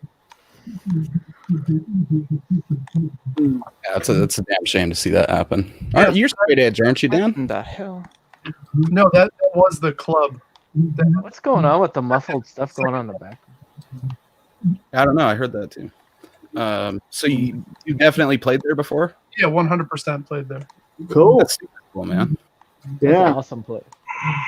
Awesome. I went there to see a group called the Ernies. I can't remember if they had an opening act, but they were kind of punkish. I remember it being a decent show. Less Than Jake actually performed in the area, which is one of the things that got me to go out there because I really love their energy. They had this massive like purple octopus that they were throwing out on stage, which is really cool to see. Man, you know when y'all came through? Oh, it probably would have been like 2001, 2002. Oh, that would have been when I was Wow. hitting those shows. Yeah, just missed you, I guess. Yeah. Actually, it was Yeah. probably from around 01 to about 05 probably was when I was doing most of the shows around downtown. Yeah. Where did you say that the Man. footage from the movie was shot, Dan? The live stuff. The Whiskey. Did you guys ever play there back in the day? Yeah. That's super cool. So you've been like on that stage then? Yeah. Yeah, pretty much. I mean, those staples in LA. I mean, it's the Whiskey. You had the what was the other big one? Drawing a blank right now. But yeah, there's like 4 or 5 clubs in LA, pretty much. To every band, if you've done enough touring, you've probably played all those venues. Well, that had to have been really just so cool. All the energy and just that moment being in there. That just had to have been amazing. Oh yeah, dude. And thinking about it, you saw the movie in high school, so you saw the movie and then eventually got to play on the same stage, which is Yeah. I mean, it's like playing CBGB, same deal, you know. Right. Living the dream right there. Yeah, for sure. That's awesome. I don't know, man. I mean, I think we've covered it fairly well as far as characters and general plot. It's not a movie that's like, they're trying to stretch your brain too much. You're not. It's just a movie about rock and roll and kids enjoying it, and some stuffy old bitch trying to make them not enjoy it, and they say fuck that and burn down the school. I'm curious about one thing because I had never even heard of this until I was doing the research for tonight. There's also a TV movie called Shake, Rattle, and Rock. I saw. Did anyone else? Yeah, Dave. Anyone else actually see that one? I didn't see it per se, but I read that little trivia bit before. Well, apparently it starred Renee Zellweger and Howie Mandel, but it featured Day Young, PJ Souls, and Mary, what's her face, that plays The principal. And yeah, so Mary Warrenov, Day Young, and PJ Souls apparently playing their precursors because it's set in the 50s. So it's like I'm curious about this now. I might want to see it. But Yeah, I that's just like one that I'd like to give a look. I wonder if it's even available, really. But Oh, it's got to be out there somewhere, man. Those TV movies tend to end up on YouTube, I've noticed. So I wouldn't be surprised if it's available for free. No one's trying to release that on Blu-ray. So. if nothing else, watching a very young Renee Zellweger, there's nothing wrong with that. Howie Mandel's kind of an odd pairing, but I'll go with it. Why not? Yeah, he's probably got gloves on. I'm just blowing him up with his nose. Yeah. I don't know. I guess what if you guys had to recommend this to somebody, or what? I guess a better question would be, would you recommend it to someone? And if you did, what would be the short and skinny of it that you would give them to try and sell them on this shit? Any fan of Animal House, I think, would like this film. Yeah. And also I would recommend the soundtrack out to people because I don't know if any of y'all actually sat there and listened to the soundtrack. Much like Little Shop, there were some differences. I mean, the medley the Ramones had, like starting with Blitzkrieg Bop and just going into it all, it was just that to me was epic hearing that stuff. So, I mean, just like with Little Shop, you get to hear some stuff if you listen to the soundtrack, which you just don't get to hear out of the movie. Well, I That's didn't do that, but like I said, today I happened across a couple of the Ramones videos when I was getting ready to watch the movie because, you know, it was on YouTube. Watch the second movie. But I saw the videos for Rock and Roll High School and I Want to Be Sedated. And so that was kind of a nice little tune-up, I guess, for the second movie. But it was interesting seeing the videos. Especially I Want to Be Sedated because they're sitting there literally doing nothing and there's tons of activity going on. And it's like, yeah, it was interesting. That's classic. Yeah. Mm-hmm. That's probably the song of theirs I know the best if I were to take a guess. But again, I cannot say. I'm not even sure if up until this week I would have associated that song with the Ramones. I know the song very well. It's just, yeah. Yeah, it's kind of one of those things became like part of just pop culture to the point where, you know, you maybe take for granted that there's an actual band behind the shit. It's just the song you've heard fucking drilled into your brain. It's definitely. Go ahead. I think you think about a lot of bands. I mean, you got like Rock the Casbah. I mean, you never think about the Clash doing that stuff. You just think about the song. Yeah, that's a great example, actually. I think I'll always associate him with Blitzkrieg Bop, but oh heck yeah, because that song just is and was You have a everywhere. Ramones song, isn't it? Well, they also did. I know them by Blitzkrieg Bop. I Want to Be Your Boy, Your Girlfriend or Boyfriend, and what was that? Oh, Beat on the Brat. Yeah, So it's a classic. I don't know. What about you, Dan? Would you recommend this to people, and what would be your short and I skinny? mean, if you love punk rock, you like music. I mean, that's the main reason you'd probably recommend this. Or if you just like really shitty cult films, like either one, those two would go hand in hand. I feel like if you like odd movies or punk rock or counterculture, those would be the three reasons to go. For sure. Yeah, that's fair summation. What about you, Dustin? Yeah, I'd say this is worth seeing. If nothing else, just as like a weird curiosity of Roger Corman's portfolio, like him trying something like wildly different.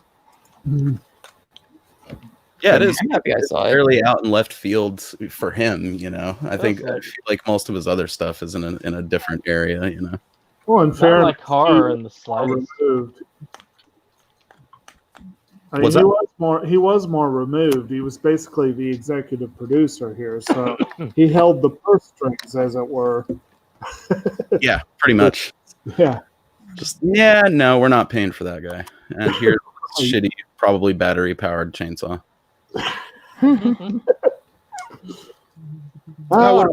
What about you, Jake? Did you throw this one out there for people to watch? Chainsaw was kind of pinkish, wasn't it? Yeah, it's Maybe it was mistletoe. red to me, but A chainsaw is hard to get to do what you want it to do under the Right. best of circumstances. Right. Yep. I mean, I've had to saw up trees with a darn chainsaw. Oh, And I will tell you right now, to get the chainsaw to do what the heck you want, a chainsaw is one of the most terrible weapons you could throw out in a zombie apocalypse. yeah, you're not constantly maintaining that chain. It's gonna bounce right off the track. Oh, First yeah. time it hit the skull. Especially if you're trying to go through a metal cabinet. Oh god, yeah. But I mean, to that end, yes, chainsaws can be finicky, but you want some power. Because they sprung for a Husqvarna or something, you know, like the whole friggin' frame, the whole casing of that chainsaw rattled when she hit that thing with it, you know, like on its best day, it wasn't cutting through that cabinet completely. She look at it, change it, and snap, and just like go right back on her. I don't know, but you know, I think it's fair to say you'd probably recommend this to people, yeah, Jake? Yeah, I think so. I think definitely anyone that I know is a fan of the Ramones or of punk in general. I would say that's almost a gimme. And yes, fans of cult films, especially ones that have that sort of 70s, not just Animal House, I feel like a lot of comedies from the 70s and early 80s kind of unravel towards the end, you know, like even all the way back to like the start of the 70s, MASH kind of goes crazy at the end. You know, that's one of the great comedies, so I don't find that. It's still an awesome movie. Uh, so if you have that sort of and again, one of the reasons I hated the second one, the first time I saw it, was I guess I wasn't really interested in watching just good dumb fun, which is really kind of what these movies are. So if you know someone really likes good dumb fun, then yeah, that'd be a good one to recommend it to. Yeah, that's definitely accurate. What about you, Dave? You got anything you want to add there? Well, I definitely recommend them to be seen at least once. If you know, like Jake here said, like good, dumb, clean kind of fun. Right. In a way, because I've seen more stupid shit than that which was done in both of these movies combined. So, that being said, I mean, this was a time to just be, and to me, if you just sit back, relax, watch them, and you know, enjoy them for what they are. I mean, it's more of a nostalgic thing than anything else, you know. So. Oh yeah, I mean, there's a lot of these comedies that like have that crazy debaucherous vibe to them, and they vary in levels of graphicness or whatever the hell. If you want something that's along the same lines, I guess, but less musical with more tits and ass, you could check out something like Hot Dog the movie or something like that. Yeah. Fuck is that? It's a good one, bro. It's I'd recommend it. That reminds me, like I wanted to see this. There's a Shout Factory Blu-ray for this that I had meant to pick up, but I couldn't really go outside, so you know, that's out there, and is almost certainly worth picking up because Shout always does great work. Oh yeah, someone brought it up earlier that it'd be cool to see whether or not like a cleaned up version of this shit was as pretty as you could imagine it could be, and I'd like to check that out eventually. I only have it on VHS, but I definitely plan on upgrading eventually. I think this would be with the heavy. Actually, this whole month, since we've been talking music and the sound of the films, all of these films, if you could get it on Blu-ray, would probably be the way to go, because that would be so you can enjoy the audio as best as you can. And I did like that we managed, I think, the whole month to have a theme of every movie starred people that have music careers. That is true. It's kind of interesting. Yeah. Even Mad Max, which arguably is like the least musical Right. of them, you know. I mean, the music's there, but it's well. I mean, Tina Turner's a huge music act. Yeah, we had David Bowie, we had Sarah Brightman.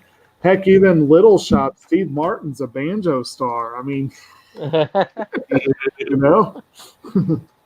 His King Tut song will always be the best, though. Yeah. If y'all have not gotten to check out the shows he's done with Steep Canyon Rangers and Edie Brickell, that's some kick-ass music there. I'll definitely have to give that a look. I mean, speaking of the music, I mean, I couldn't really recommend it any higher than you guys have. You've all summed up most of my thoughts on it. I would say in terms of the Ramones and their music in the movie, there's a wide enough variety of it that you could like feasibly make people into proper Ramones fans by showing them the movie. Like my girlfriend was one of those people for sure who'd heard like probably Blitzkrieg Bop, you know. That was like the Ramones song she was aware of. And then by the end, she was like, yeah, I actually kind of like that shit, you know. So wouldn't be surprised if she's not listening to this, if she's listening to the Ramones as we speak. So I think they did they probably could have put some more songs in there, but I think they had a decent variety of them. Would you agree with that, Dan?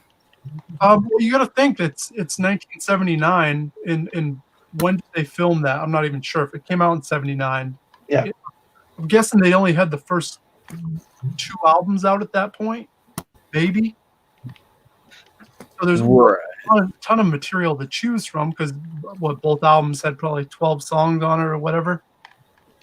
So it was a pretty good general idea of what the Ramones were all about at that time. Right, and they weren't to the point too where they were like kind of pigeonholed as being like the Blitzkrieg Bop band, you know. If it definitely like Grounded for Life is a good example of the Ramones being featured just so that song could basically be in there or whatever.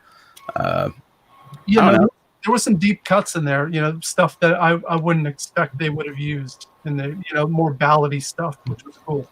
I Want You Around is criminally underrated. I think Ramones and a lot of people in the comments for the upload echoed the same sentiment that I think they're kind of unsung in a way for their slower jams, you know? Yeah, I love the ballad. Per Wikipedia, they had 4 albums out before the film was made, and I know they were working on End of the Century while they were filming. So yeah, so they had the Ramones, Leave Home, Rocket to Russia, and Road to Ruin. The first 4. Well, I know the Ramones were known a lot for their power chords. So, right. Yeah. Well, I mean, if they were working on an album, you know, that coupled with his drug use, it's no wonder Dee Dee only had time to memorize one line. Right.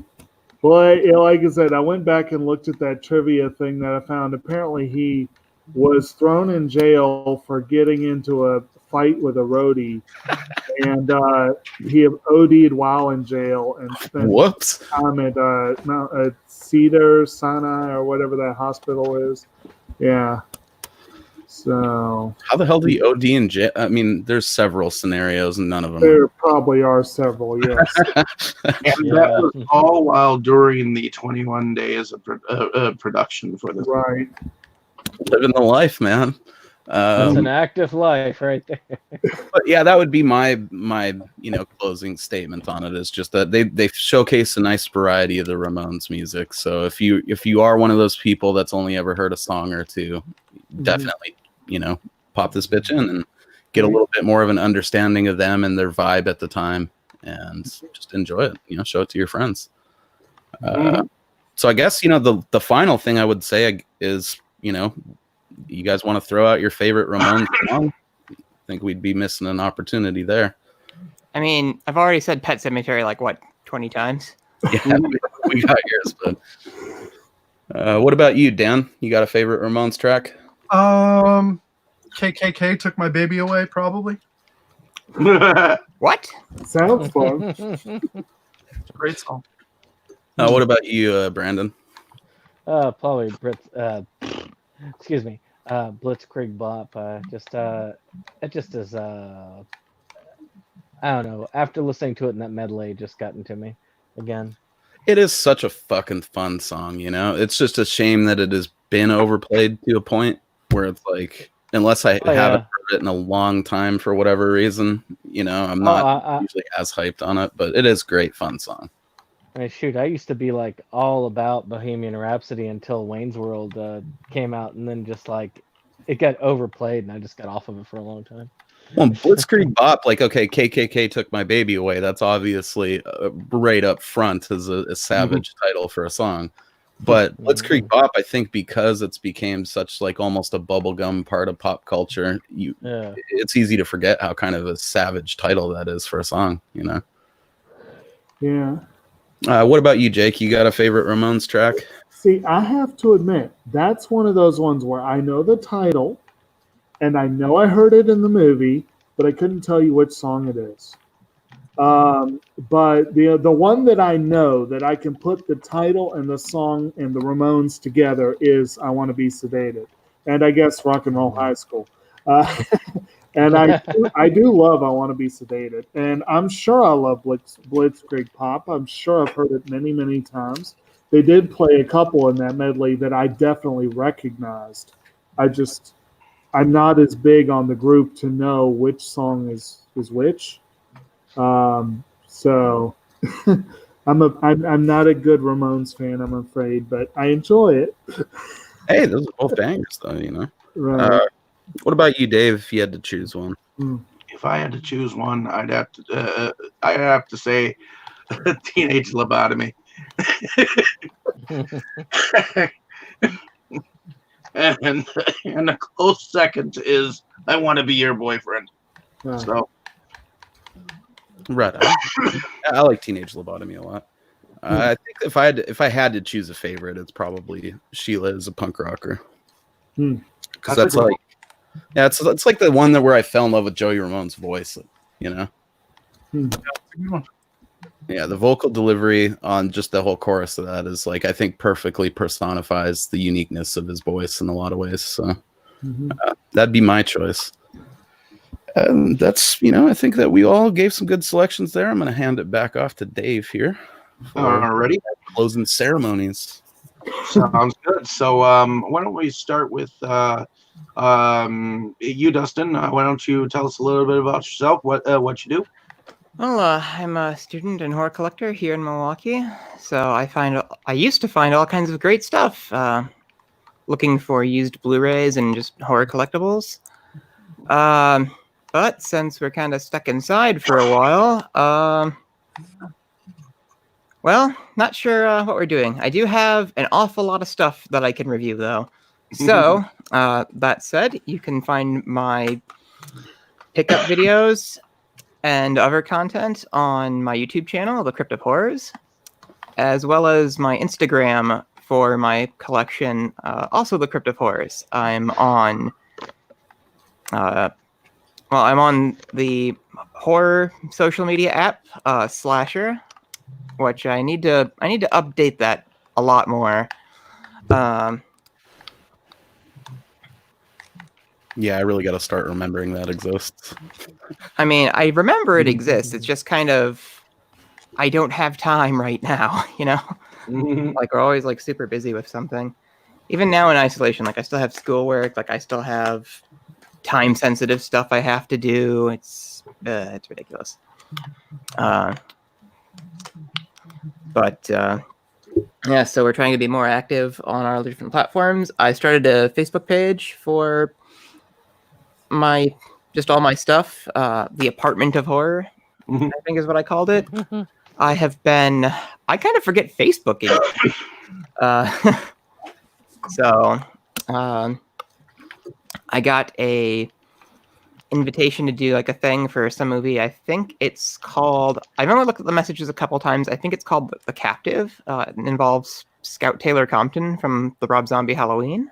It's cool to know that she's still acting, because I hadn't heard her name in a really, really long time. So I don't know if she was like taking a break from acting or what, but at any rate, so yeah, we're gonna try to have some fun stuff coming out for people soonish. So Nice. All right. With everyone trapped inside, it might be easier to get people to come do interviews. So haha. Going over to you, Mo. Why don't you tell us a little bit about yourself and what you do? Well, I do reviews for just random old movies on my channel, Drunken Master Studios, and yeah, occasionally do pick up videos over there too. And on rare occasions lately, I do videos with Dan's channel as well, Rebel Gaming Club. Definitely sub them up, share it around to your friends. And that's pretty much it. I do Happy Hour Comic Club once a week with my buddy Sean. We're in the process of doing sort of weekly podcasts for Ultimate X-Men. So got about 19 weeks of that ahead of us. That's going to be a good, fun journey. Check that out if you get a chance as well. We have Facebook pages for Happy Hour and for Drunken Master Studios, so find us over there. if you want to join a cool group of people, I guess hit up my Facebook group, Mo's Tavern, as well. A lot of these guys are in there. Alrighty. Going over to Dan, why don't you tell us a little bit about yourself and what you do? Well, I do the YouTube channel, Rebel Gaming Club, which is a weekly pickup show of all sorts of media varieties. And I'm also the singer of the River City Rebels. And yeah, that's about it. Okay. Going over to you, Brandon. Why don't you tell us a little bit about yourself and what you do? Well, I'm Septum Sen of Septum Sen versus the World. We are a channel that prizes physical media in all of its shapes and forms. We look at release videos and pickup videos. Even in this time, we find a way to continue to produce our material regardless of being isolated from each other there. Shopping online And isn't as much fun. uh, for me. so we have we did a couple of things. We did a cool thing, tribute to NIS America. We started it to their anime releases, and then the plague hit, I guess, and kind of messed up our momentum there. But we hope to get back to that with our next part, to just go through their anime catalog, which was a sad but limited run that they did of really cool looking titles. They have some amazing box sets, both for video games and anime on that. Limited though it was, there's still a lot of work left ahead. There is indeed. And we have been trying to do some additional stuff. We did a live show this past week, just where we were just talking about movies. Just we grabbed in Mo and Dave, and we just decided to talk about movies we've seen, things we did. We had some pretty cool stuff. We talked a little bit about Lone Wolf and Cub and samurai movies and Criterion and a whole bunch of fun stuff. So you should check that out. And we're open to just have some more fun with that again next Monday, at least until things get safer, to be together on that front. The other thing I do with the channel. Is I work with Inside Movies Galore to try and help some of that stuff out with our lineup. And we talked about going into Ancient April last week, and the votes are in. So we do have our lineup for next month, which we're going to be starting next week with the classic movie Jurassic Park. Ooh. Which won by many, many, many votes. So many people wanted it, so that's what we're going to start off with next month. And then we're going to move on with the Oscar-winning classic, The Quest for Fire. And the monstrous shark movie, The Meg. Yes! And then we're going to end it all with the animated, I guess, classic now, Ice Age.